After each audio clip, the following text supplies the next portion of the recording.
প্রিয় ভাই বোনেরা, আজ আমি চলে এলাম সামার গার্ডেন 2025 সালের আপডেট নিয়ে। আজ জুন মাসের 15 তারিখ রবিবার, এখন বাজে সকাল 10টা। সুন্দর একটা দিন, সানি। মাঝে অনেক খারাপ ওয়েদার ছিল, অনেক ঠান্ডা পড়েছিল, কিন্তু এখন ওয়েদার মোটামুটি ভালো হওয়াতে এই যে সামার গার্ডেনের সবগুলো গাছ সুন্দরভাবে বড় হচ্ছে। কদিন থেকে ভাবছিলাম যে সামার গার্ডেনের আপডেট নিয়ে একটা ভিডিও নিয়ে আসা দরকার, তো সময় হয়ে উঠছিল না। আজ আমার ছুটি থাকায় সেই সুযোগটা আমি পেয়ে গেলাম। আমার সামার গার্ডেনের গাছগুলো আমি রোপণ করেছি আমাদের বাসার সামনের বেলকুনিতে, আর এই সামনের বেলকুনিতে আমি ছোট ছোট পট দিয়ে এই গাছগুলোকে রোপণ করেছি, আর এই পটের মধ্যে অর্ধেক পরিমাণ মাটি আমি ব্যবহার করেছি। এই হলো আমার লাউ গাছ। লাউ গাছটা একটা বাকেটের মধ্যে রোপণ করেছি, আর লাউ গাছটা খুব সুন্দরভাবে বড় হচ্ছে। লাউ গাছ কিন্তু এখন মাচায় উঠে গেছে। পাতাগুলো খুব সুন্দর সবুজ আর বড় বড়।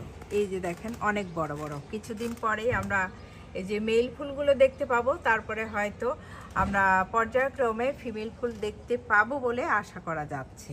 আর সাইড থেকে অনেকগুলো শাখা প্রশাখা বের হয়েছে।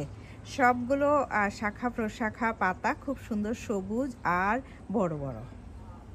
ওগুলো টমেটো গাছ। টমেটো গাছগুলো খুব সুন্দরভাবে বড় হচ্ছে, বড় বড় পাতাগুলো হয়েছে আর সবুজ, কি যে সুন্দর লাগছে বলে বোঝানো যাবে না। আর এই যে টমেটো গাছেও আমরা এখন ফুল দেখতে পাচ্ছি, আর কিছুদিন পরেই এই গাছগুলোতে টমেটো আসবে। এই হলো করলা গাছ। করলা গাছটা অনেক সুন্দরভাবে বেড়ে উঠছে। এই যে দেখেন পাতাগুলো কি সুন্দর বড় বড়, আর অনেকগুলো শাখা প্রশাখা বের হয়েছে, যে উপর দিকে চলে যাচ্ছে সব শাখা প্রশাখাগুলো। আর প্রতিদিনই আমরা একটা দুইটা করে মেল ফুল দেখতে পাচ্ছি। এই যে এখানে একটা মেল ফুল ফুটবে একটু পরেই, আর এর পরবর্তীতে হয়তো আমরা পর্যায়ক্রমে ফিমেল ফুলগুলো দেখতে পাবো এই করলা গাছে। আর এই করলা গাছটা আমি একটা সাইডে রেখেছি যেন ডালপালাগুলো মাচায় উঠতে পারে। এগুলো হলো বেগুন গাছ। বেশ কিছু বেগুন গাছ আমি লাগিয়েছি। বেগুন গাছগুলো সুন্দরভাবে বড় হচ্ছে।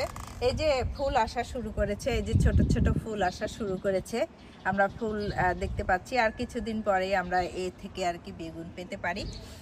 তো গাছগুলো বড় হচ্ছে, কিন্তু এই গাছ নিয়ে আছি মহা বিপদে।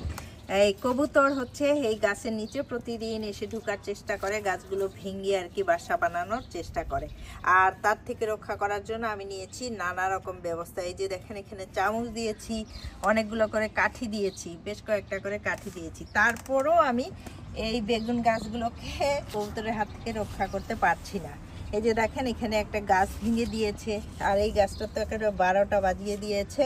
এখানের হচ্ছে ডালটা ভেঙে দিয়েছে, এখানে হচ্ছে পাতা কেটে দিয়েছে, এই পাতাগুলো পুরো ঝাঁঝরা করে দিয়েছে। তো বেগুন গাছ হচ্ছে সবার খুব প্রিয়, কাঠবিড়ালি কবুতর সবার। এই বেগুন গাছের উপর হচ্ছে ওদের যত টার্গেট। আর আমি নিচ্ছি একের পর এক নিরাপত্তা ব্যবস্থা এই গাছগুলোকে সুন্দরভাবে বড় করার জন্য। কবুতরকে ওখানে সুন্দর একটা ঘর করে দিয়েছে আপনাদের ভাইয়া। ওখানে তার বাচ্চাগুলো আছে, তো একটা ঘরেই তার সংকুলান না, সে আরো ঘর খুঁজতেছে, সেখানে সে আবার নতুন করে ডিম পারবে।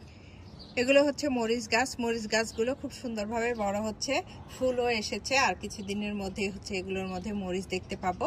আর এই মরিচ গাছগুলো কিন্তু আমি লাগিয়েছি জানালার উপরে একটা লম্বা পটের মধ্যে, আর এখানে সুন্দর রোদ পায়। রোদ পেলে গাছগুলো খুব সুন্দর হয় এবং ফলন হয় অধিক পরিমাণে। এটা হলো আমাদের পিছন সাইডের বারান্দা, আর এই বারান্দাতে আমি অনেকগুলো মরিচ গাছ লাগিয়েছি। আর এই মরিচ গাছগুলো কিন্তু আমি ছোট ছোট পটের মধ্যে রোপণ করেছি। আমি সব সময় মরিচ গাছ ছোট পটে রোপণ করি, এতে করে মরিচের গাছটা একটু ছোট থাকে আর মরিচ থাকে পুরো গাছ জুড়ে, সেটা দেখতে আমার খুব ভালো লাগে। এই জন্য আমি সব সময় ছোট ছোট পটে মরিচ গাছ রোপণ করি। আর এই যে আমার এই গাছগুলো সুন্দর গ্রোথ হয়েছে, আর এখন সবগুলো মরিচ গাছে হচ্ছে সুন্দর ফুল হয়েছে। আর মরিচ গাছের মেইন খাবার কিন্তু সানলাইট। যেখানে সানলাইট বেশি সেখানে মরিচ গাছগুলো রোপণ করতে হয়, এতে হচ্ছে গাছগুলো সুন্দর হয়, সতেজ সজীব হয়ে বড় হয়, আর হচ্ছে ফলন হয় অধিক পরিমাণে। গাছপ্রেমী ভাই বোনেরা, আশা করি আমার এই ছোট্ট ভিডিওটা পছন্দ করবেন। যদি আমার এই ছোট্ট সামার গার্ডেনের আপডেট বিষয়ক ভিডিওটি ভালো লেগে থাকে, লাইক কমেন্ট এবং শেয়ার করে দিয়ে আমার পাশে থাকবেন। দেখা হবে আবার পরবর্তী ভিডিওতে। আজকের মতো এখানেই বিদায়, বাই বাই।